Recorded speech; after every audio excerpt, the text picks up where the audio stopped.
Hi friends, आज हम discuss करेंगे part 9 of the CDS PIQ series and as well as CDS के साथ बाकी अदर एग्जाम्स के भी पीआईक्यू हैं इसके अंदर। तो हमारा इसमें टारगेट ये रहता है कि we can create a link. और हम देखिए, आप लोग क्या करते हैं कि एक बार आपने बुक पढ़ लिया है, लक्ष्मीकांत पढ़ लिया, लेट्स से बिकॉज हम पॉलिटी अभी कर रहे हैं, आपने एक बार लक्ष्मीकांत पढ़ लिया, उसके बाद आप क्या करेंगे, बार बार रिपीट। तो प्लीज़ ऐसा मत करिए। अगर आपने लक्ष्मीकांत एक बार कर दिया है, लक्ष्मीकांत को प्रणाम करिए और साइड में किताब को रखिए। किताब को लगे तो ओपन भी कर सकते हैं, कोई बात नहीं, लेकिन फिर जितने ज्यादा पीआईक्यू आप सॉल्व कर सकते हैं उतने करिए। आप इस चक्कर में मत पड़िए कि अच्छा अरे सीडीएस में पूछा है, यूपीपीसीएस में पूछा है, दोनों को लिंक मतलब दोनों को आप खोलने के लिए बैठ जाओ, अरे कहाँ पूछा, ऐसा नहीं। आपको पीआईक्यू दिखाना, आप उस टॉपिक को खोल लो सीधा, ठीक है। आपको समझ में आने लगेगा चीजें। थोड़ा एफर्ट लगता है, लेकिन एक बार बिल्डअप हो गया आदत आपको, तो आप देखना कि आपको कोई भी एग्जाम रोकने से कोई रोक नहीं सकता। एटलीस्ट प्रीलिम्स तो कोई नहीं रोक सकता। मेंस के लिए भी यही कंसेप्ट है। अब सीडीएस में जाएं तो उसके लिए तो बहुत ही सिंपल है। उन्होंने तो जितने बार पीआईक्यू सॉल्व कर लिया ना, उनके लिए तो बहुत हो जाएगा वो। चलिए अब यहाँ पे बात करते हैं भाई। पहला, match the list. List 1 that is article और provision and list 2 is amendment. Match करना है। Curtailment of power of judicial review किसके साथ है भाई? देखिए, जुडिशियल रिव्यू का यहाँ पे जो कर्टेलमेंट है, मतलब जुडिशियल रिव्यू की पावर जो सुप्रीम कोर्ट की है, हाई कोर्ट की, उसको रोक दी गई थी, उसको कम कर दी गई थी। कौन से केस में? जब इमरजेंसी लगाएगा प्रेसिडेंट इमरजेंसी लगाएगा। 3 केस है प्रेसिडेंट के पास, नेशनल इमरजेंसी, स्टेट इमरजेंसी और फाइनेंशियल इमरजेंसी। तो उसको एडवाइस कौन करेगा? उसको advice PM and the council of ministry करेगी, भाई आपको लगाना है। तो जो उसको एडवाइस मिलेगी, of course he should be satisfied enough उस एडवाइस से। तो उसका जो सेटिस्फेक्शन है, that is not subject to judicial review. ये 38th अमेंडमेंट में कर दिया गया था। 38th amendment that took place in the 1973, उसमें ही कर दिया गया था। लेकिन बाद में 44th अमेंडमेंट में क्या किया गया कि नहीं, उसका जो सेटिस्फेक्शन है that is subject to the judicial review. National emergency में अगर उसे कैबिनेट रिटर्न एडवाइस देता है that you have to implement you have to proclaim the national emergency, तो उसको जो एडवाइस मिल रही है, जो उसका सेटिस्फेक्शन है, that is subject to judicial review. ये 44th अमेंडमेंट में कर दिया गया था। लेकिन जो कटेल किया गया था, पावर को खत्म किया गया था जुडिशियल रिव्यू का, वो 38th अमेंडमेंट में। राइट टू प्रॉपर्टी किसमें था? आर्टिकल नंबर 31 में था, आपको पता है। Right now it is a legal right under article number 300A and this legal right is available to everybody, even to the Indian, even to the foreigners, even to the this kind of any corporate body if I want to say। तो मैं ही बोलना चाहता हूँ कि कोई institutions, क्योंकि आपको पता है कि नॉमिनल अकाउंट्स ओपन होते हैं, ठीक है। तो उन सब के लिए, जैसे आपका कोई, आप किसी फॉर्म में आप काम करते हैं, लेट्स से जोमेटो, तो जोमेटो का अपना एक अलग से ना अकाउंट होगा, ठीक है। जोमेटो के नाम पे एक अलग से प्रॉपर लीगल डॉक्यूमेंट्स बने होंगे। तो एक तरह से लीगल एंटिटी है जोमेटो अपने आप में। उसका जो दीपेंद्र गोयल है वो तो चलो ओनर है, लेकिन ओनर का सेपरेट अकाउंट होता है, और जो एक जोमेटो अपने आप में एक एंटायर बॉडी है, उसका एक अलग अकाउंट होता है। तो वो भी यहाँ पे राइट टू प्रॉपर्टी उसके वो भी एक्वायर कर सकती है, ठीक है। Lowering the age of voting age from, ये सही है। 21 to 18, बताइए 21 से 18, तो कितनी बार कर लिया हमने, इससे पहले के क्वेश्चंस में भी कर रखा है। That was 61st amendment. और इसके बाद क्या हुआ था? इसके बाद हमारा जो इलेक्शन कमीशन ऑफ इंडिया था, ये देखने को मिलता है कि बिकम अ बर्डन, लाइक इससे पहले सिंगल मेंबर बॉडी थी, बाद में उसको मल्टी मेंबर बॉडी कर दिया गया। ओके, वैसे बाद में उन्होंने मल्टी मेंबर के बाद वापस से सिंगल मेंबर किया था, लेकिन एज ऑफ नाउ वो मल्टी मेंबर बॉडी है। तो आपको ये नहीं पूछा जाएगा कि पहले सिंगल था फिर बाद नहीं, ये पूछा जा सकता पहले सिंगल था, ये नहीं पूछा जाएगा सिंगल के बाद वापस से इन्होंने मल्टी मेंबर किया, फिर वापस से सिंगल किया, फिर मल्टी, ये सब नहीं पूछते। पहले क्या था पूछेंगे और अभी क्या है पूछेंगे। पहले सिंगल मेंबर बॉडी थी, सिर्फ एक चीफ इलेक्शन कमिश्नर होता था, और अभी एक चीफ होता है प्लस 2 इलेक्शन कमिश्नर्स होते हैं। चलिए, addition of the word secular, 42nd amendment. Secular के साथ और क्या ऐड हुआ था? Socialist and integrity. कहां पे? प्रीएम्बल में। तो ये सारे के सारे सही हैं। ए गो विथ 3। अच्छा, ये सामने लिख दिया वैसे, by the way. A go with 3। अच्छा, एक तरह से आंसर ही आ गया, स्पाई मिस्टेक यार, ऐसा लग रहा है आंसर ही था। तो ए के साथ यहाँ पे 3 चला जाएगा, क्योंकि वो ऐसे नहीं था, वो डायरेक्टली आंसर रिपोर्ट हो गया मुझसे, माई मिस्टेक, बट अंडरस्टैंडिंग के हिसाब से तो करिए। बी यहाँ पे क्या जाएगा? यहाँ पे 4 के साथ चला जाएगा। सी यहाँ पे 1 हो गया, और डी यहाँ पे 2 हो गया। चलिए, मेन है कि आपको आंसर समझ में आना चाहिए। चलिए, ठीक है, आगे बढ़ते हैं। ये देखिए, पूरा वही है। अगला question, which of the following does not fall within the purview of article 21 of the constitution. Article 21 क्या बोलता है?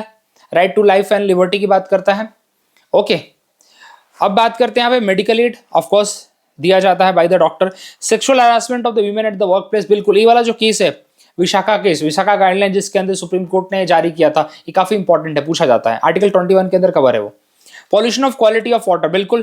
कैपिटल पनिशमेंट, देखिए कैपिटल पनिशमेंट इसमें अंदर कवर नहीं होता है, ठीक है। अब एक और बात आपसे वो बताना चाहता हूं मैं, कैपिटल पनिशमेंट के ऊपर सुप्रीम कोर्ट की एक जजमेंट है, वो जजमेंट कौन से केस में आती है, वो आती है Bachchan Singh versus state of Punjab. कौन सा केस है, Bachchan Singh versus state of Punjab. इस केस में इन्होंने बोला था, they have told, supreme court told, capital punishment हम जो डेथ पेनल्टी जो हम देंगे वो हम किस केस में देंगे, रेयरेस्ट ऑफ द रेयर में देंगे, ठीक है, रेयरेस्ट ऑफ द रेयर में देंगे। रेयरेस्ट ऑफ द रेयर का प्रिंसिपल इस डेथ पेनल्टी के साथ जाता है, और वो Bachchan Singh versus state of Punjab के केस में है। ये बात आप दिमाग में रखेंगे। क्यों रखेंगे भाई, क्योंकि आजकल केस वाइज क्वेश्चन पूछे जाते हैं, ठीक है, इसीलिए रखेंगे आप। तो capital punishment is not the part of article number 21। अब जरा देख लेते हैं आर्टिकल 21 क्या कहता है। Right to life and personal liberty की बात है। नो पर्सन, ये भी पूछा जाता है, no person shall be deprived of his life और पर्सनल लिबर्टी, ये कीवर्ड है इसके लिए, except according to the procedure established by law. कहने का मतलब क्या है कि आपकी लाइफ और पर्सनल लिबर्टी नहीं छीनी जाएगी, सिर्फ कंडीशन क्या है, लॉ के हिसाब से, अगर लॉ उस तरीके का है जब, तो लॉ के हिसाब से ली जा सकती है आपकी लाइफ और पर्सनल लिबर्टी। लेकिन क्वेश्चन भी आता है, क्या आप किसी भी टाइप का आर्बिट्री लॉ बना के मेरी लाइफ एंड लिबर्टी ले सकते हैं क्या, पर्सनल लिबर्टी ले सकते हैं क्या? तो सुप्रीम कोर्ट वहां पे रोक लगाता है। जो लॉ होना चाहिए वो भी अपने आप में फेयर होना चाहिए। ऐसा नहीं है कि लॉ आप एक तरह से आर्बिट्री बना दे, कुछ भी बना दे और फिर बोले कि चलो इस लॉ के हिसाब से हम आपकी भाई आपको जेल में डाल रहे हैं। नहीं, आपका लॉ भी क्या होना चाहिए, फेयर होना चाहिए, ठीक है। जैसे आर्टिकल 21 को हम आर्टिकल 20 के साथ पढ़ते हैं, जिसमें एक पॉइंट आता है प्रिवेंटिव डिटेंशन का। अब प्रिवेंटिव डिटेंशन तो आप बोले कि भाई मेरा आर्टिकल 21 फॉल्ट हो रहा है ना, प्रिवेंटिव डिटेंशन आपको सिर्फ उठा के क्या किया जा रहा है, जेल में डाल दिया जा रहा है, ठीक है, और उसमें आपको रीजन भी नहीं बताया जा रहा है। प्रिवेंटिव डिटेंशन में यही होता है, लेकिन आपको नहीं उठाया जाएगा, टेंशन मत लीजिए। वो कुछ जो सीरियस क्रिमिनल्स होते हैं ना, जो ऑफेंडर होते हैं, रेगुलर ऑफेंडर होते हैं, उनको उठा के डाला जाता है। लेकिन कहीं ना कहीं प्रिवेंटिव डिटेंशन क्या है कि एक तरह से अभी कुछ उसने किया नहीं है, भले उसने पहले कितने भी कांड कर रखे होंगे, लेकिन अभी उसने कुछ नहीं किया, हमने एज अ प्रिवेंटिव मेजर उसको उठा के जेल में डाल दिया। कहीं ना कहीं आर्टिकल 21 को वायलेट करता है ना वो। मैं बात करता हूं पर्सनल लिबर्टी, लेकिन एक बात क्या आ जाती है, according to procedure established by law, मैं उसकी पर्सनल लिबर्टी छीन सकता हूं मैं, ठीक है, आराम से डिस्कस करेंगे। लेकिन ये समझिए, तो आप आर्टिकल जब 19, 20, 21 और 22 पढ़ें तो तीनों चारों को इंटीग्रेट करके पढ़े, ऐसा अलग अलग ना पढ़े, लिंक करिए। यहां पे क्वेश्चंस आएंगे, वैसे बताऊंगा आपको मैं।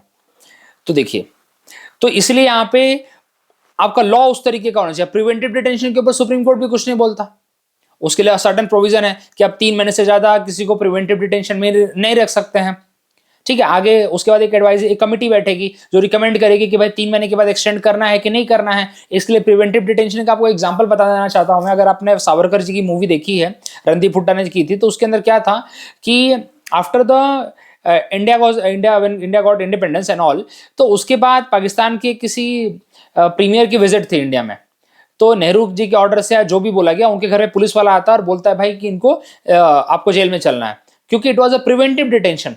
डर था कि भाई कुछ एक्ट ना करे, कोई वायलेंस ना इनकी वजह से इनके प्रोवोक करे किसी पर्टिकुलर टाइप के वायलेंस के लिए, तो एक डर के मामले उनको जेल में डाला गया था। It was a preventive detention, ठीक है। चलिए, तो आर्टिकल 21 में क्या क्या है, मेडिकल एड आपको दी जा सकती है, बिल्कुल। Right to clean water, pollution free environment. Article 21 का स्कोप बहुत बड़ा है और टाइम टू टाइम पे सुप्रीम कोर्ट ऑफ इंडिया ने उसका स्कोप बढ़ाते ही रही है, कम नहीं किया, बढ़ाते रहे उसका स्कोप। देखिए कैपिटल पनिशमेंट, देखिए यहां पे लिखा है allowed under article 21 but only after due process of law, ठीक है, लॉ के हिसाब से। And in the due process of law क्या होता है, ड्यू प्रोसेस ऑफ लॉ ये होता है कि लॉ भी अपने आप में क्या होना चाहिए, फेयर होना चाहिए। देखिए प्रोसीजर एस्टेब्लिश्ड बाय लॉ है, ये ब्रिटेन का कंसेप्ट है, ये भी पूछा जाता है। Procedure established by law is a Britain concept and due process of law is a USA concept, ये यूएसए का कंसेप्ट है, ये भी पूछा जाता है एग्जाम में। तो स्कोप किसका बड़ा है, वैसे ड्यू प्रोसेस ऑफ लॉ एक नेचुरल जस्टिस की बात करता है, ये बोलता है कि लॉ भी अपने आप में फेयर होना चाहिए।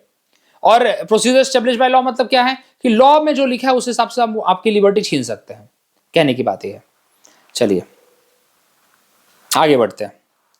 अब कौन कौन से आर्टिकल्स यहाँ पे कौन कौन सी चीजें protection of life and personal liberty में कवर है, जरा उसको हम कर लें, क्योंकि एक फेयर आइडिया मिल जाएगा हमें। ऑल दो हम fundamental rights will going to study, but हम क्यों ना क्वेश्चन के साथ ही करते बैठे, जिससे अगर आपने पढ़ लिया है तो आपका रिवीजन हो जाएगा। आप मेरे भरोसे बिल्कुल ना रहेंगे कि अरे जब पढ़ाएगा क्या, आप कहीं से भी पढ़ सकते हैं। मैं हमेशा बोलता हूं आपके लिए ओपन सोर्स है, आप कहीं से भी पढ़िए। लेकिन अगर जब हम पीआईक्यू के साथ करते हैं तो मैं हमेशा बोलता रहूंगा और बोलूंगा कि पीआईक्यू जब करें तो किताब को लेके बैठें, या फिर इस लेवल की आपकी नॉलेज होनी चाहिए कि आप पीआईक्यू देखते ही आपके सीधा दिमाग में वो आर्टिकल 21 के पूरे कहानी याद आनी चाहिए। इस लेवल का आपका प्रिपरेशन हो या नहीं हो तो किताब में देखो, पढ़ो उसको वापस। ये तरीके होते हैं बार बार रिवाइज करने के। हर बार किताब खोल के पहली लाइन से लेकर आखिरी लाइन नहीं पढ़ी जाती है। ये हमारी 11वीं 12वीं में हम पढ़ते तो हो गया, जमाना चला गया अभी। चलिए अब क्या है राइट टू लाइफ में, क्या है right to live with human dignity. ठीक है, अभी केसेस मत देखिए। Right to pollution free environment, जैसे सुप्रीम कोर्ट ऑफ इंडिया बोलता है ना दिल्ली के लिए कि भाई चलो क्रैकर नहीं जलाएंगे। क्यों नहीं जलाएंगे भाई? क्योंकि सुप्रीम कोर्ट ऑफ इंडिया बोलता है कि आपका, हम यहाँ पे बोलते हैं पॉल्यूशन फ्री इन्वायरमेंट के लिए। तो कहीं ना कहीं दिल्ली में ऑलरेडी इतना हाई लेवल का पॉल्यूशन है, तो क्रैकर से और ज्यादा होगा। तो सुप्रीम कोर्ट वहां पे क्या देता है, अपने ऑर्डर्स देता है। चलिए, right to healthy standard of living, right to livelihood, ये सारे के सारे राइट टू लाइफ में आते हैं। और क्या है, right against illegal detention and arbitrary arrest. Illegal detention मतलब प्रिवेंटिव डिटेंशन क्या इलीगल डिटेंशन है? नहीं, ये सबसे बड़ी प्रॉब्लम है हमारे यहाँ पे। Preventive detention is not a illegal detention. अब देखिए, आप बोलोगे प्रिवेंटिव डिटेंशन होता है कि, यार थोड़ा और बता दो उसके बारे में। एक एग्जांपल से समझते हैं। हर एक एरिया में गुंडे मवाली लोग होते हैं, उसके बारे में पुलिस को पूरा पता होता है। हमें भले नहीं पता, हम शरीफ लोग हैं, पुलिस को पूरा पता होता है। जब भी कोई बड़ा इवेंट होने वाला है या ऐसा कुछ होने वाला है तो पुलिस क्या करती है, उनको उठा के जेल में डाल देती है। क्या है, it is a preventive measure. पहले ही उठा के उनको जेल में डाल दो, तो वो यहां पे इलीगल डिटेंशन नहीं माना जाता है।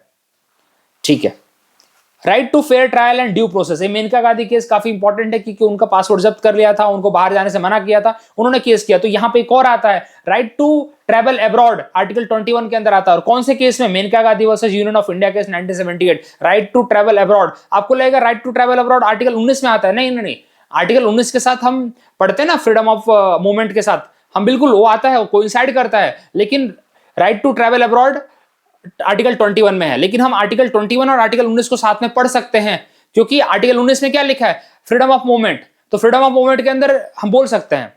लेकिन अगर उसको होलिस्टिकली में देखूं तो आर्टिकल 21 का पार्ट है वो सुप्रीम कोर्ट ऑफ इंडिया ने Maneka Gandhi versus union of India case में बोला है, राइट टू ट्रेवल अब्रॉड। चलिए, right to legal aid for the poor. चलिए, अभी क्या है, Hussainara Khatoon versus state of Bihar, right to privacy. ये कौन से केस में, KS Puttaswamy versus union of India case. कितनी बार पूछा जा चुका है क्वेश्चन कि राइट टू प्राइवेसी किसका पार्ट है, राइट टू प्राइवेसी किसका पार्ट है? आर्टिकल 21 का पार्ट है भाई। यहां तक इसके अंदर क्या है, अनलॉफुल सर्विलेंस। ऐसा नहीं कि भाई आपके चारों तरफ आपको दिख रहा है पुलिस वाले, क्यों चारों तरफ, मेरे घर के इधर घूम रहे भाई।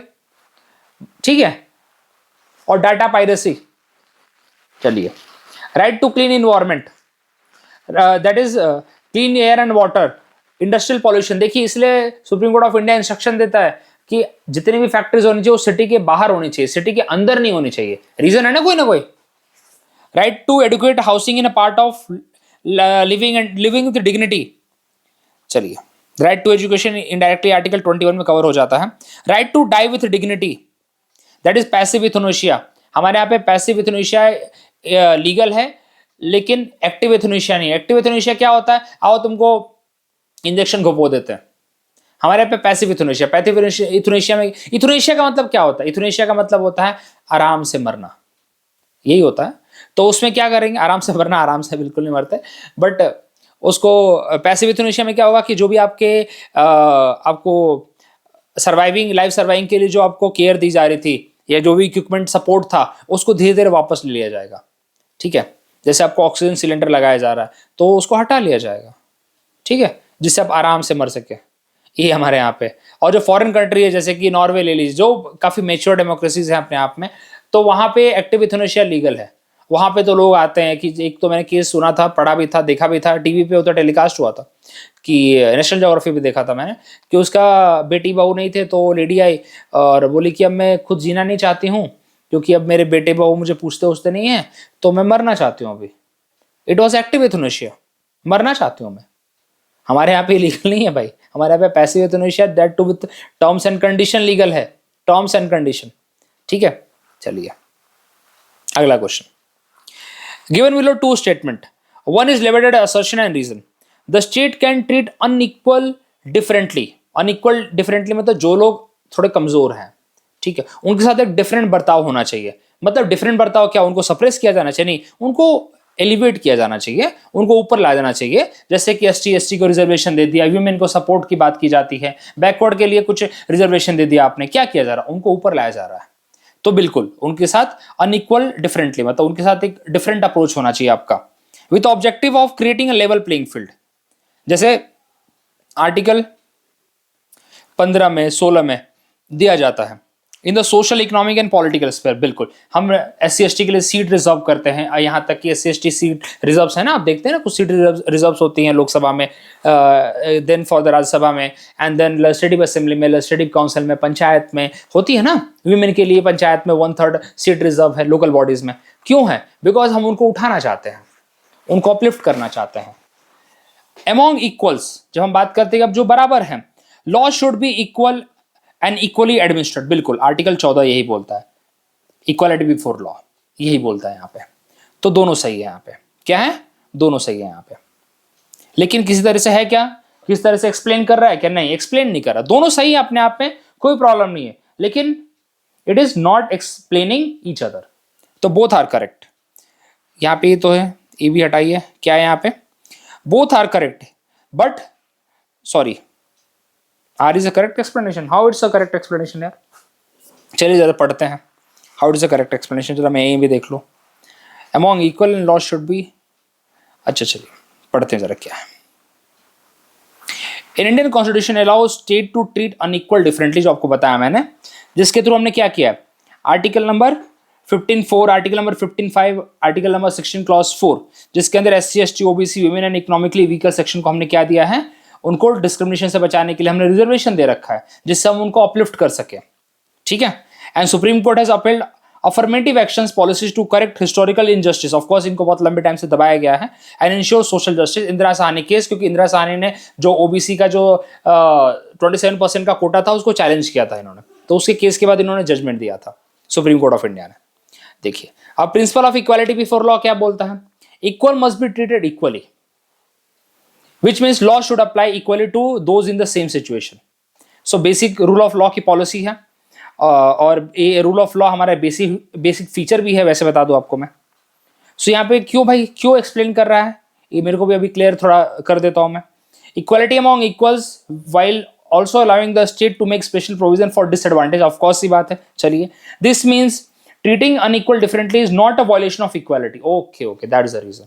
ठीक है, सो कहने का मतलब ये है यहाँ पे कि जब हम रिजर्वेशन जो दे रहे हैं, या फिर एक स्पेशल ट्रीटमेंट या प्रिविलेजेस जो हम दे रहे हैं SC ST को, OBC को, एक तरह से वो जो हमारा इक्वालिटी का जो प्रिंसिपल है उसको हर्ट नहीं कर रहा है, उसको वॉयलेट नहीं कर रहा है। तो इसलिए यहाँ पे रीजन जो है जस्टिफाइड है। चलिए, बाकी कोई रीजन यहाँ पे नहीं है। In the Indian constitution right to freedom, ये तो सबसे सिंपल क्वेश्चन होगा, आर्टिकल 19 से 22, क्योंकि आर्टिकल 19 से 22 ही राइट टू फ्रीडम की बात करता है। और यहाँ पे ये सारे आपको पता भी होना चाहिए, वैसे ही भी पूछा जाता है। आर्टिकल 19 के अंदर 6 फंडामेंटल राइट है, speech and expression, assemble peacefully, free form of association, union plus cooperative society, move freely throughout the India, reside and settle anywhere. लेकिन सबके लिए कुछ ना कुछ रीजनेबल रिस्ट्रिक्शन अलाउड है। प्रैक्टिस एनी प्रोफेशन और carry out any trade, business and occupation. चलिए, 20 क्या बोलता है भैया, ex post facto law, double jeopardy, self incrimination. कहने का मतलब है भाई कि लॉ के हिसाब से आप उसको क्या करोगे, आप उसको पनिशमेंट दोगे। सेम पर्सन को 2 बार पनिशमेंट नहीं दी जाएगी, और जो अपने कोई भी पर्सन अपने अगेंस्ट एविडेंस नहीं देगा। सिंपल सी बात है।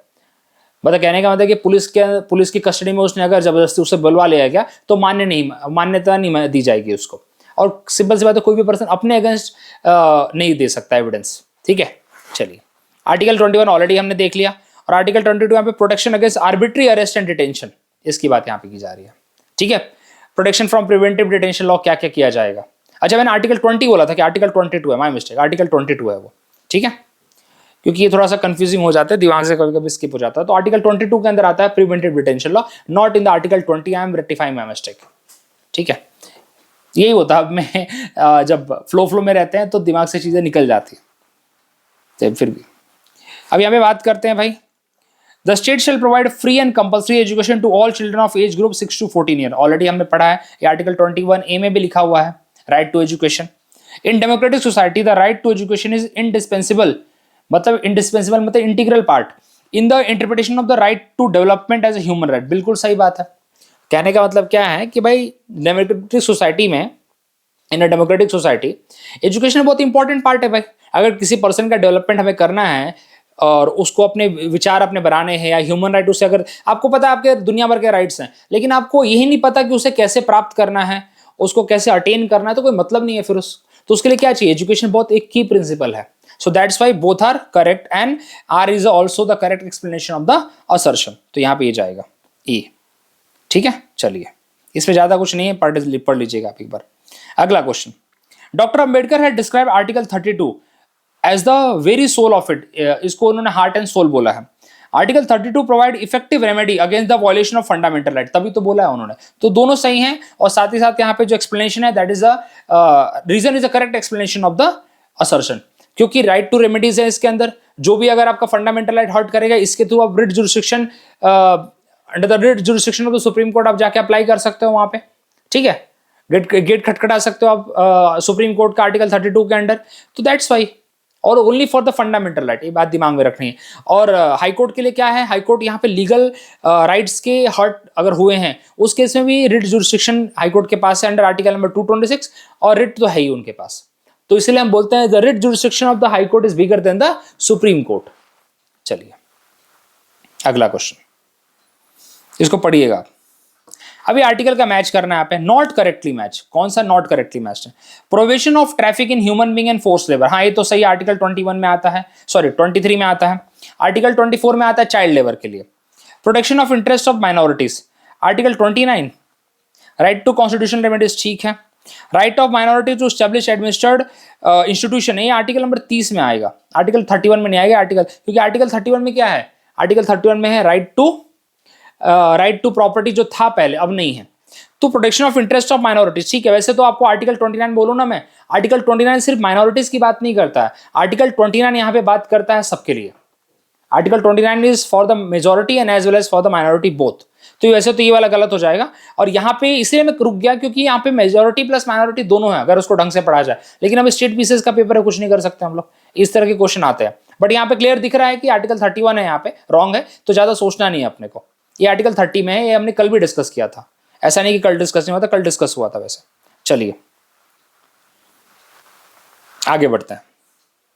Which of the following article of Indian Constitution was the provision for fundamental duty? कौन सा भैया? 52nd A, करेक्ट यही है ना, आर्टिकल 51A। कौन सा अमेंडमेंट? 42nd, कौन से पार्ट में है? पार्ट 4A, या IV लिखा जाता है, IVA, पार्ट 4A, ठीक है। और क्या यहाँ पे स्वर्ण सिंह कमेटी रिकमेंडेशन, स्टार्टिंग में सिर्फ 10 हमारे पास फंडामेंटल ड्यूटी थी, और उसके बाद 11वें नंबर की फंडामेंटल ड्यूटी कब ऐड की गई है? 11वें नंबर की फंडामेंटल ड्यूटी ऐड की गई है 2002 में, after the 86th constitutional amendment. चलिए आगे बढ़े। अब आर्टिकल 50 क्या बात करता है? आर्टिकल 50 बात करते हैं यहाँ पे separation of the judiciary and executive की बात करता है यहाँ पे। आर्टिकल 52 और 53 तो भाई यूनियन एग्जीक्यूटिव से आ जाता है। आर्टिकल 53 यहाँ पे ये बात बोलता है, अगर आपको याद होगा तो, all the executive actions are taken in the name of the president and president will exercise directly or through the officer subordinate to him। साथ में भी बोला गया है कि president of India is a supreme head of the supreme commander of the armed forces, लेकिन he will act according to the parliamentary laws, ये बोला गया आर्टिकल नंबर 53 में। अब आर्टिकल नंबर यूनियन एग्जीक्यूटिव के जितने भी आर्टिकल हैं, आर्टिकल नंबर 52 से लेके 78 तक मैंने अलग से कराए हैं, प्रॉपर आर्टिकल है, आप मेरी इंडियन पॉलिटी की जो प्लेलिस्ट है उसमें देख सकते हैं, पूरे आर्टिकल लाइन बाय लाइन करवाए हैं मैंने। ये भी बताया कौन सा इंपॉर्टेंट है, क्या है, वो सब बताया मैंने, ठीक है। तो आर्टिकल 52 से लेके आर्टिकल नंबर 78। चलिए ये देखिए, ये सारी चीजें हैं। State there shall be president of India, चलिए ये तो बताना भूल गया मैं कि आर्टिकल 52, लेकिन ये आपको इतना याद रखने की जरूरत नहीं होती, ये ज्यादा करके इंपॉर्टेंट है। Executive power of the union which is vested in the president, ये बहुत बार क्वेश्चन पूछा गया है यहाँ पे, बहुत बार क्वेश्चन पूछा गया, इसलिए आर्टिकल 53 बहुत इंपॉर्टेंट हो जाता है हमारे लिए, बहुत ज्यादा इंपॉर्टेंट। अगला क्वेश्चन देखते हैं, Which one of the following is not a part of the fundamental duty under the Indian Constitution? अब मुझे बताइए, अगर आपको थोड़ा सा भी इसमें ऑप्शन देख के लगता है क्या village panchayat, organising the village panchayat is a part of the fundamental duty? नहीं भाई, organising the village panchayat under the article number 40 is a part of the DPSP. Guardian principle है, याद आया आपको? गार्डियन प्रिंसिपल है, गार्डियन प्रिंसिपल और क्या, सोशल जस्टिस की बात यहाँ पे करते हैं वो, साथ में कोऑपरेटिव सोसाइटी की फॉर्मेशन की बात करते हैं, इंटॉक्सिकेंट ड्रिंक्स जो होती है उसको बैन करने की बात करते हैं, वो काउ स्लॉटर को प्रोहिबिट करने की बातें करते हैं। मेरे को कीवर्ड्स याद रखने हैं भाई, मुझे पूरा नहीं याद रखना है guardian principle, line by line की जरूरत नहीं है, मुझे कीवर्ड्स पता होने चाहिए सबके। अच्छा हाँ, क्या क्या गार्डियन प्रिंसिपल में है, इतना है, बहुत है, इतने से भी मैं पेपर निकाल सकता हूं मैं, क्योंकि अब देखिए इसमें मुझे नहीं पता कुछ, मान लेते हैं मुझे कुछ नहीं पता, इतना तो पता है, आपने अगर पंचायती राज पढ़ा होगा तो उसमें उसके अंदर भी आता है कि जो पंचायती राज हमने सेटअप किया है कहीं ना कहीं गार्डियन प्रिंसिपल से डिराइव्ड है, जिसके बारे में हमने आर्टिकल नंबर 40 में लिखा हुआ है। बाकी की चीजें हैं, बाकी की चीजें फंडामेंटल ड्यूटी का पार्ट है भाई, आपको कंट्री को डिफेंड करने के लिए या नेशनल सर्विस देने के लिए जब बुलाया जाएगा आपको आना पड़ेगा। To defend the country and render national service whenever call upon to do so, आपको जब बुलाया जा रहा है आपको आना पड़ेगा। To value and preserve the rich heritage of our composite culture, बिल्कुल। To safeguard public property and observe violence, ये भी है हमारे पास। तो फंडामेंटल ड्यूटी आप एक अलग से वैसे तो लिख के भी लर्न कर सकते हैं, लेकिन मेरे हिसाब से सबसे बेस्ट तरीका क्या है कि जितनी बार फंडामेंटल ड्यूटी आता उतनी बार फंडामेंटल ड्यूटी देख लो भाई, 5-6 तो आपको ऐसे याद हो जाएंगे। अगर 5-6 याद हो गए ना तो भाई ये समझ लो कि 11 है, 11 में से अगर 5-6 आपको याद है ना, आपका काम खत्म हो चुका है, आप डन कर चुके हो, क्योंकि आपको ऑप्शन देख के समझ में आ जाएगा। ठीक है, कितने हम जो इससे पहले भी मेरा वीडियो अगर आपने देखा है जो मैं पीआईक्यू सीरीज करा रहा हूं, कितनी बार फंडामेंटल ड्यूटी आ गया यार, आप पूरा देखो तो सही। आपको फंडामेंटल ड्यूटी याद नहीं हुआ तो मेरा नाम बदल देना, मेरा नाम लिटरली बदल देना, मैसेज करना भाई तेरा नाम बदल, क्योंकि मुझे फंडामेंटल ड्यूटी याद नहीं हुआ।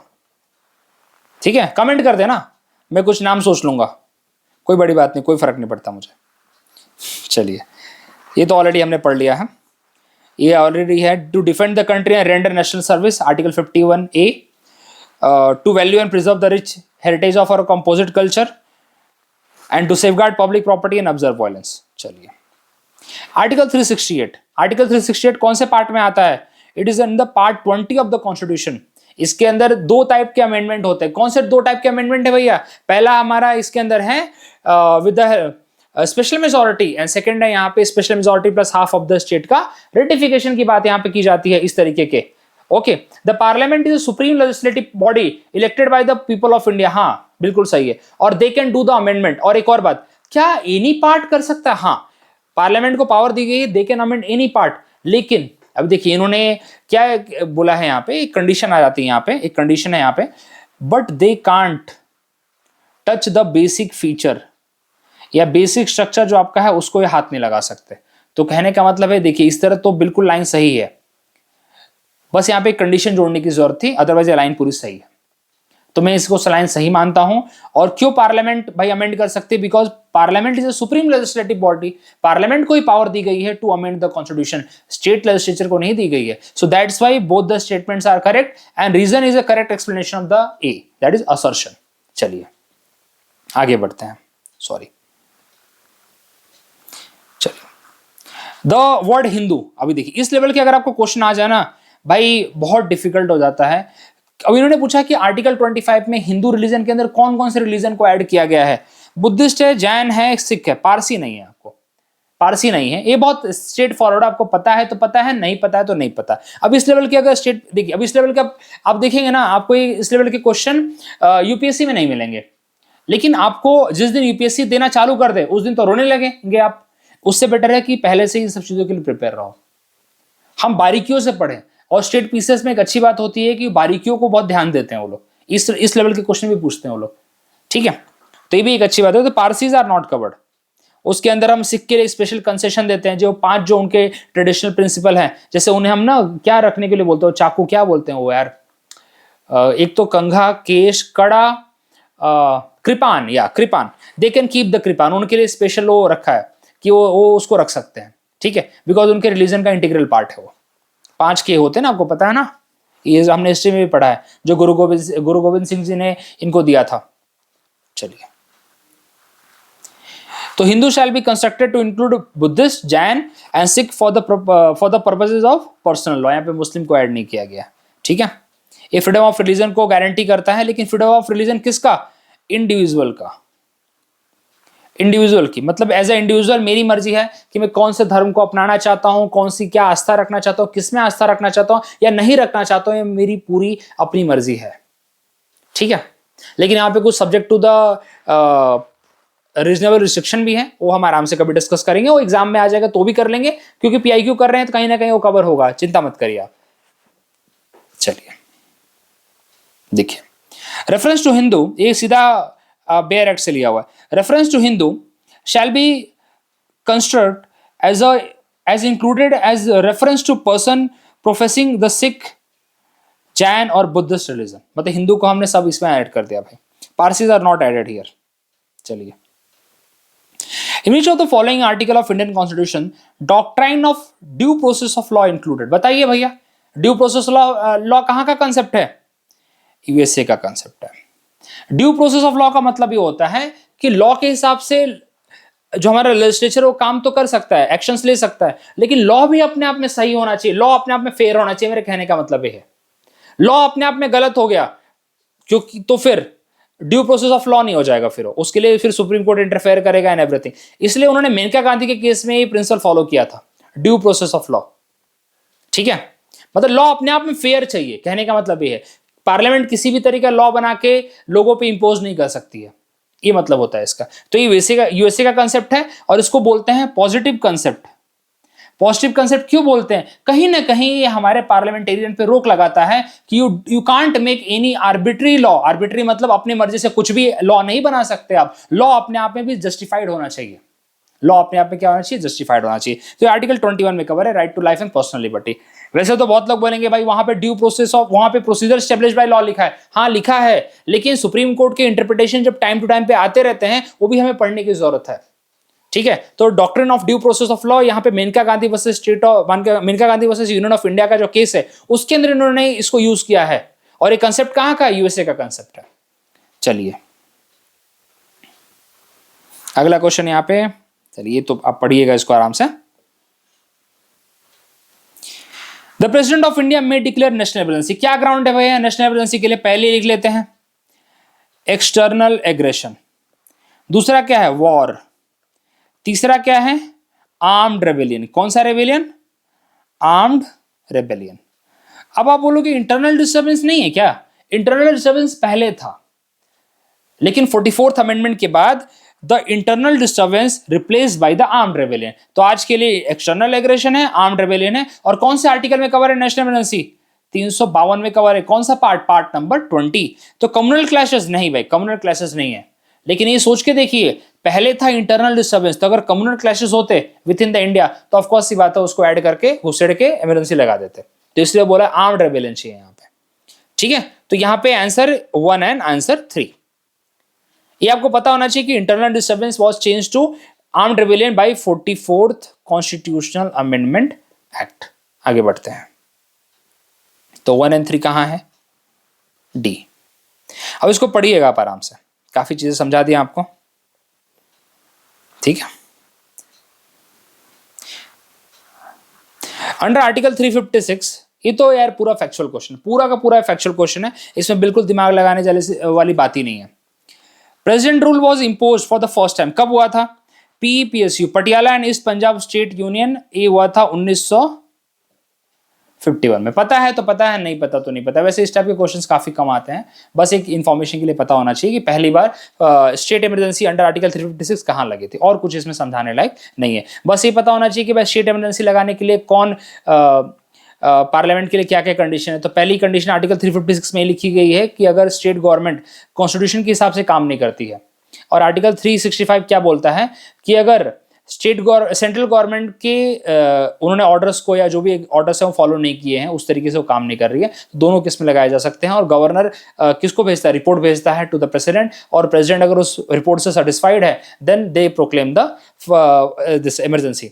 प्रेसिडेंट रूल, बट वो जो सेटिस्फैक्शन है that is subject to judicial review under the article number 44 under constitutional amendment 44। Okay, one more thing, कितने साल के लिए लगेगी एट ए टाइम? आप 6 महीने के लिए लगा सकते हैं एट ए टाइम। अगेन आपको 6 महीने बाद वापस से अप्रूव करना है। 1 साल होने के बाद किसी स्टेट में अगर 1 साल हो गया तो अब प्रेसिडेंट ऑफ इंडिया बोलेगा इलेक्शन कमीशन को चेक करो वहां पे इलेक्शन कराने जैसे कराया जा सकता है क्या? अगर इलेक्शन कराया जा सकता है तो इलेक्शन कराया जाएगा।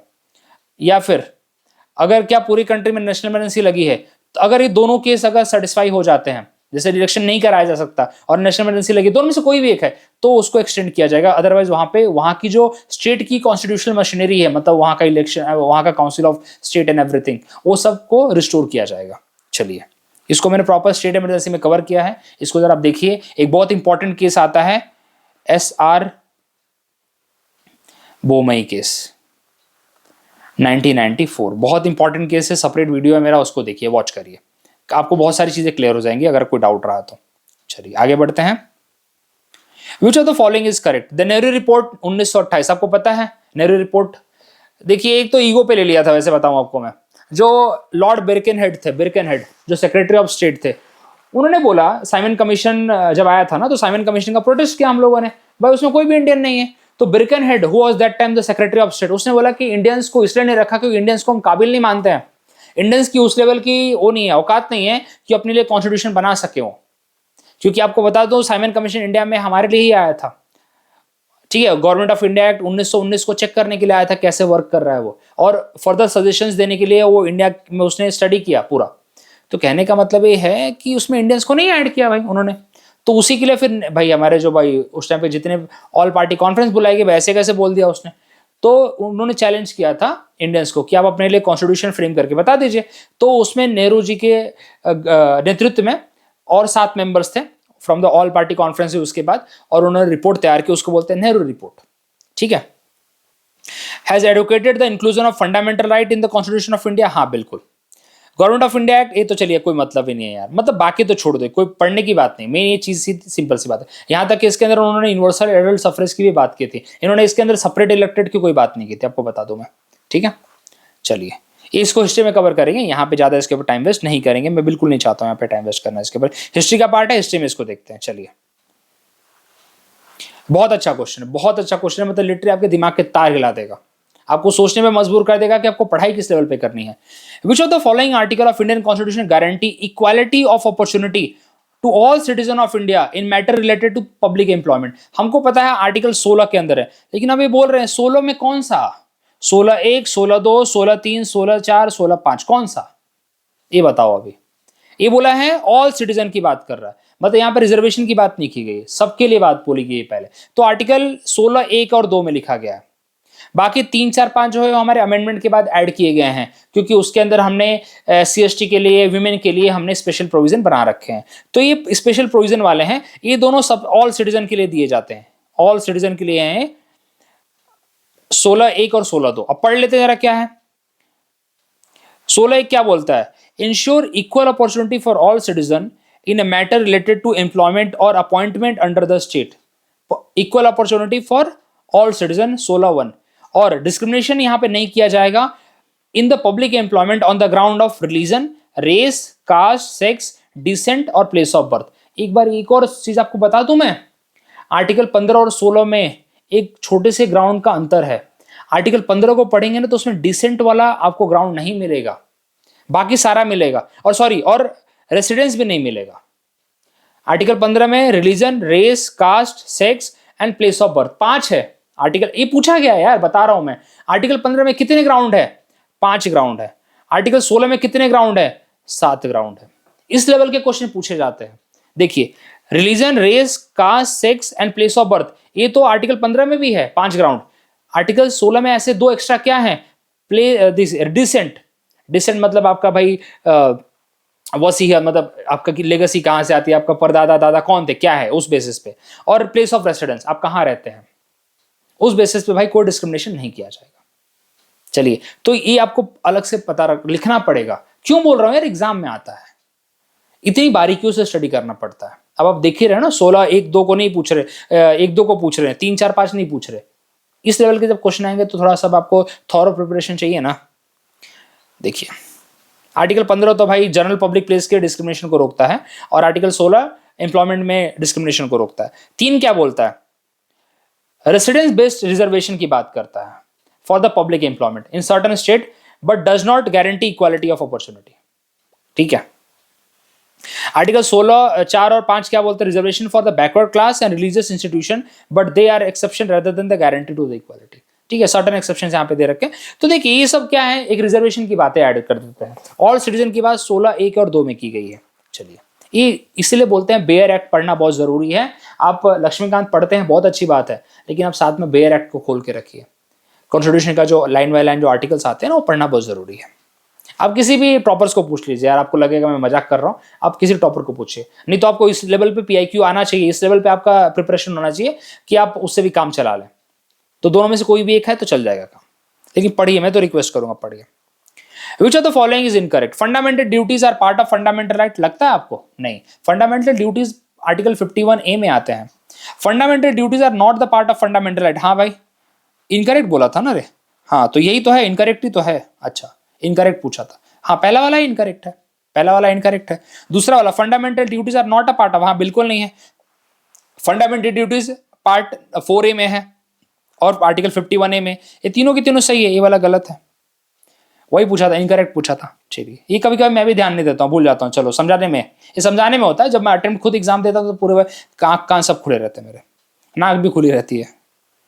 चलिए स्वर्ण सिंह कमेटी के बाद आया था, ये सब आपको बता चुका हूँ। 11 फंडामेंटल ड्यूटीज हैं, इसके बारे में बात कर चुके हैं। The first constitutional amendment bill किससे रिलेटेड था भाई? 1951 में फर्स्ट कॉन्स्टिट्यूशनल अमेंडमेंट बिल भाई एग्रीगेरियन रिफॉर्म, एबॉलिशन ऑफ जमींदारी, इससे रिलेटेड था। पहला वाला सही है। यहाँ पे क्या है? First constitutional amendment act 1951 was enacted to overcome judicial challenges to agrarian reform and ensure social justice। बहुत टाइम पे मतलब इसी के थ्रू हमने क्या किया था? इसी के थ्रू हमने 9th शेड्यूल क्रिएट किया था। कौन सा शेड्यूल क्रिएट किया था? 9th शेड्यूल क्रिएट किया था यहाँ पे। और 9th शेड्यूल के अंदर हमने वो सर्टन लॉज, सर्टन एक्ट्स को हमने पुट किया था which was not for the judicial review. उसको हमने जुडिशियल रिव्यू से परे रखा था।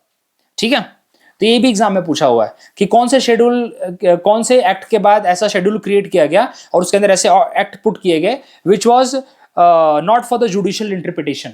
तो होता है 9th शेड्यूल क्रिएट किया गया फर्स्ट कॉन्स्टिट्यूशनल अमेंडमेंट के बाद। लेकिन 1973 में जब केशवानंद भारती केस आता है तो उसके बाद सुप्रीम कोर्ट ऑफ इंडिया ही बोलता है। सुप्रीम कोर्ट ऑफ इंडिया ने वैसे 2007 में जाके बोला, आयर कोलो केस, ये सब करा चुका हूं मैं। आयर कोलो केस में बोलते हैं वो 2007 में जाके कि जितने भी एक्ट आपने पुट किया है after 24 April 1973, after 24 April 1973 they are subject to judicial review if they are violating the principle of judicial, if they are violating the principle of basic structure। लेकिन उससे पहले वाले को अभी भी बाईपास है। चलिए या पढ़िएगा इसको। विच ये बहुत ही तो मतलब सही बोलूं अपने आप में एक फालतू क्वेश्चन है, लेकिन यार अब पूछा जाता है तो पूछा जाता है, इसके लिए मैं क्या करूं। नेशनल कैपिटल रीजन जिसको हम बोलते हैं एनसीआर, उसको कौन से अमेंडमेंट के बाद? दिल्ली था पहले ना, बाद में उसको एनसीआर किया गया 69th अमेंडमेंट एक्ट। इसमें मैं पूछता हूं 70th अमेंडमेंट एक्ट क्या है? मैं बार बार बता चुका हूं। 70th अमेंडमेंट एक्ट के बाद क्या हुआ था? दिल्ली जिसको हम एनसीआर बोलते हैं एंड पुडुचेरी की जो लेजिस्लेटिव असेंबली है, उन दोनों के जो इलेक्टेड लेजिस्लेटिव मेंबर्स हैं उसको प्रेसिडेंट के इलेक्टोरल कॉलेज में ऐड किया गया। अभी भी जम्मू कश्मीर का जो बॉडी है, लेजिस्लेटिव बॉडी है, उसको अभी तक ऐड नहीं किया गया है। तो वो भी होगा तो कॉन्स्टिट्यूशनल अमेंडमेंट के बाद ही होगा। तो 70th नंबर का आप याद करेंगे, 69th याद करेंगे, इससे रिलेट करेंगे। 61st क्या था?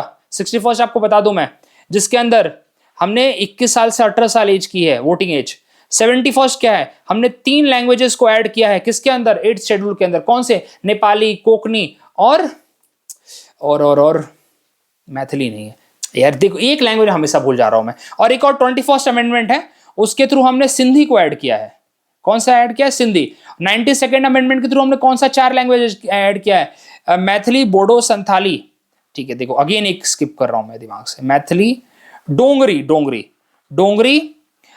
संथाली, मैथिली, डोंगरी, संथाली और बोडो, ये 4 लैंग्वेज हमने ऐड किया 92nd के बाद। 21st के बाद हमने सिंधी ऐड किया और 71st के बाद हमने 3 ऐड किया, नेपाली, कोकनी।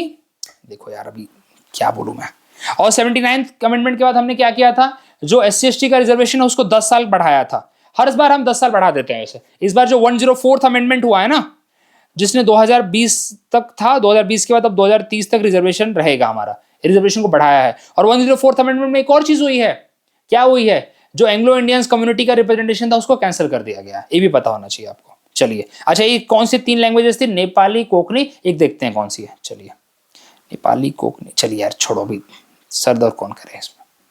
अच्छा एक और बात, दिल्ली को एज हम बोलते हैं भाई, दिल्ली के पास कौन सी चीज नहीं, तीन चीजों के ऊपर दिल्ली लॉ नहीं बना सकता, पुलिस, पब्लिक ऑर्डर और लैंड। अब पुलिस कैसे याद रहेगा आपको, देखिए जब अरविंद केजरीवाल जी थे तो हर बार उनकी डिमांड थी पुलिस को हमारे पास दो, पुलिस तो हमेशा सरकार के पास है, सेंट्रल गवर्नमेंट के पास है, वो पुलिस को हमेशा स्टार्टिंग से वो डिमांड कर रहे थे।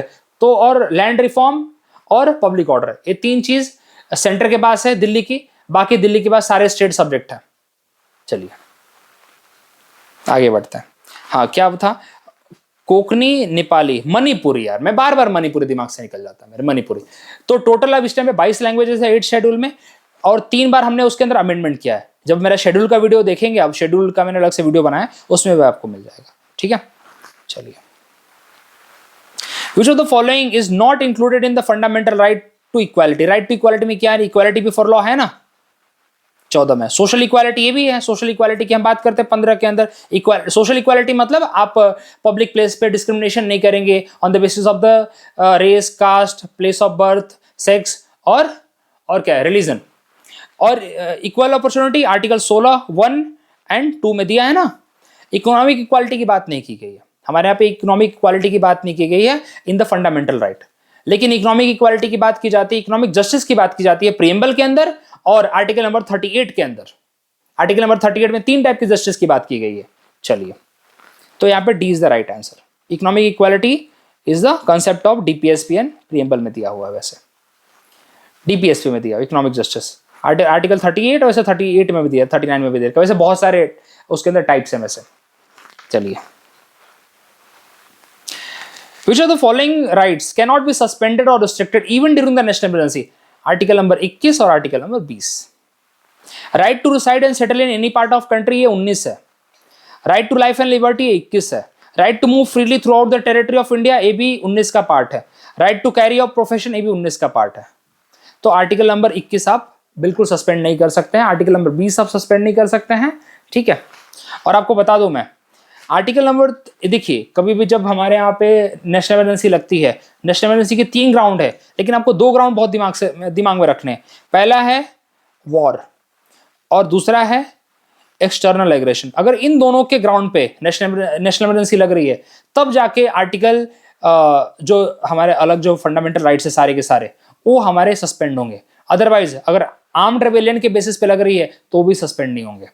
और आर्टिकल 19 कौन से आर्टिकल के तहत सस्पेंड होता है, आर्टिकल 358 के तहत आर्टिकल 19 सस्पेंड होता है, ऑटोमेटिकली सस्पेंड हो जाता है, उसके लिए कोई रिजोल्यूशन पास करने की जरूरत नहीं है। लेकिन बाकी के जो रिमेनिंग हमारे फंडामेंटल राइट्स हैं, उसको अगर आपको ये करना है, सस्पेंड कराना है, तो उसके लिए प्रेसिडेंट को रिजोल्यूशन पास करना पड़ेगा अंडर आर्टिकल नंबर 359 कि उसका एनफोर्समेंट हम सस्पेंड कर रहे हैं। कौन से ग्राउंड पे, on the ground of war and external aggression. Armed rebellion पे वो भी नहीं होगा, ये कोई बताता ही नहीं है। ये आर्टिकल 44th अमेंडमेंट के बाद ऐड किया गया है। अगर आपको इसके बारे में डिटेल जाना है तो आर्टिकल 358 वर्सेस आर्टिकल 359 का मेरा एक वीडियो है in the playlist of the emergency, आप मिल जाएगा आपको मेरे चैनल पे। चलिए आगे देखते हैं। विच of the following article can the president of India suspend the enforcement of fundamental right. कौन सा भैया, आर्टिकल 359। आर्टिकल 359 के तहत और जितने भी रिमेनिंग आर्टिकल्स हमारे फंडामेंटल राइट्स हैं उसको सस्पेंड करा सकते हैं, लेकिन आर्टिकल 20 और 21 नहीं होगा। फिर भी आर्टिकल 358 के तहत आर्टिकल 19 ऑटोमेटिकली हो जाता है, इसके लिए कोई रिजोल्यूशन पास करने की जरूरत नहीं पड़ती है। लेकिन ग्राउंड क्या रहेंगे, वॉर एंड एक्सटर्नल एग्रेशन। बाकी कोई थर्ड ग्राउंड यहाँ पे जो है वो नहीं, उसके ऊपर नहीं सस्पेंड किया जाएगा, ठीक है। चलिए देखिए क्या लिखा है, आर्टिकल 358 के तहत सिर्फ ओनली आर्टिकल 19 सस्पेंड होता है, ठीक है। जैसे ही डिक्लेयर हुआ national emergency on the ground of war and external aggression, तभी ऑटोमेटिक हो जाएगा। लेकिन बाकी के केस में अगर मतलब बाकी के फंडामेंटल राइट अगर सस्पेंड करने तो आर्टिकल 359 को इन्वोक करना पड़ेगा, जगाना पड़ेगा। चलिए आर्टिकल 13 तो स्टेट के बारे में बात करता है, आर्टिकल 356 आपको पता है, स्टेट इमरजेंसी की बात करते हैं यहाँ पे। 79th अमेंडमेंट आपको बताया था ना, 79th अमेंडमेंट क्या है? रिजर्वेशन ऑफ SC ST बढ़ाया गया था 10 साल के लिए। और अभी जो आपको याद रखना है वो याद रखना है 104th कॉन्स्टिट्यूशनल अमेंडमेंट एक्ट, ठीक है। 104th कॉन्स्टिट्यूशनल अमेंडमेंट क्या बोलता है? SC ST के रिजर्वेशन को हमने 2030 तक बढ़ा दिया है, और एंग्लो इंडियन जो थे 2 नॉमिनेटेड थे लोकसभा में, उनको हमने कैंसिल कर दिया है। ये बात आप भूलिएगा मत, ठीक है। सेंट्रल स्टेट रिलेशन के लिए तो भाई हमारा इंटर स्टेट काउंसिल सेटअप होता है अंडर आर्टिकल नंबर 263, ठीक है। फंडामेंटल राइट तो मतलब ही नहीं है यहाँ पे। देखिए ये आप याद रखेंगे, कितनी बार अमेंडमेंट हो वो याद रखने की जरूरत नहीं है, 104th वाला याद रखेंगे आप, ठीक है। और 79th अमेंडमेंट ने 2010 तक किया था, फिर 95th ने 2010 से 2020 किया था, और 104th ने 2020 से 2030 तक कर दिया। अब तो 2030 तक अब रिजर्वेशन हम एक्सटेंड कर रहे हैं, और अब उसको मुझे नहीं लगता जिंदगी में कभी कैंसिल करेंगे। चलिए अच्छा, अभी देखिए यहाँ पे थोड़ा समझते हैं। Parliament can amend the fundamental right, कौन से केस में बोला गया भैया?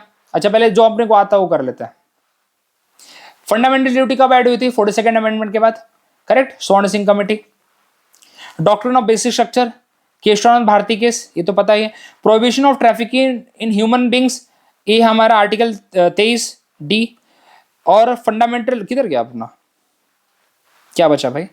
Parliament can amend fundamental right. अच्छा, मिनरवा मिल केस, ये मिनरवा मिल केस के बाद जजमेंट था कि पार्लियामेंट फंडामेंटल राइट को अमेंड कर सकता है लेकिन बेसिक स्ट्रक्चर को नहीं हाथ लगाएगा। तो देखिए आपको भले नहीं पता हो, मेरे को भी नहीं पता इतना, लेकिन हम क्या मैच नहीं कर पाए ना, क्योंकि बाकी चीजें पता थी। मैं 3 चीज पता थी यार, 4 में से 3 पता है, कैसे नहीं आंसर आएगा? कौन रोकेगा आंसर के लिए? चलिए अगला क्वेश्चन, ये पढ़ते रहिए जरा। मिनरवा मिल केस में एक और बात बोली गई है कि जब कभी भी फंडामेंटल राइट और फंडामेंटल ड्यूटी, फंडामेंटल राइट्स और DPSP में कोई कॉन्फ्लिक्ट होगा, हम फंडामेंटल राइट को प्रेफरेंस देंगे। क्यों देंगे? Because fundamental rights are enforceable in nature, that's why. चलिए, Which of the following bill must be passed by each house of the Indian Parliament separately by special majority? Constitutional Amendment Bill। Money bill के ऊपर तो कोई power नहीं है उनकी, ठीक है। फाइनेंस बिल अभी के लिए हटा देता हूं मैं। ऑर्डिनरी बिल जो होता है उसमें तो सिंपल मेजोरिटी से काम चल जाता है। मनी बिल के ऊपर राज्यसभा के पास कोई पावर नहीं है। तो constitutional amendment bill under article number 368 दोनों हाउस में सेपरेटली पास होगा विद स्पेशल मेजोरिटी, या अगर फेडरल फीचर को चेंज करना है तो special majority plus half of the state का रेटिफिकेशन चाहिए। चलिए ये है यहाँ पे। अच्छा एक और है, right to education to all children between age groups 6 से 14। क्या है भाई, किस में जोड़ा है भाई? ये फंडामेंटल राइट में जोड़ा हुआ है, ज्यादा इसमें दिमाग लगाना नहीं है। सो आई थिंक दैट्स ऑल। मिलते हैं अगले वीडियो में, और अभी इसको आराम से मैं शेयर कर दूंगा आप लोगों को, इसको पढ़ लीजिएगा आप लोग, और बने रहिए मेरे साथ। वीडियो अगर अच्छा लग रहा है तो दोस्तों को शेयर करिए, चैनल को थोड़ा रीच दीजिए, यही मैं चाहूँगा। और ये जो सीरीज है चलती रहेगी। अब देखो यार, इसका एंड मुझे नहीं पता है, कोशिश करूंगा जल्दी से जल्दी सब खत्म करने के लिए, लेकिन वही होगा कि मैं जल्दी इसको रैप अप करने के नहीं होगी, बस फटाफट करके रैप अप करो। मैं चाहता हूं कि आराम से इसको समझते रहो, पढ़ते रहो, ठीक है। ये आपका रेगुलर रिवीजन होता रहे मेरे साथ जो बने हुए हैं, ये मेरी सोच है। बाकी आप क्या चाहते हैं कमेंट भी करिए, बताइए आपको कैसा लग रहा है, थोड़ा मेरे को भी मोटिवेशन मिलता है, ये मैं चाहूंगा। आप बताइए please. Thank you very much.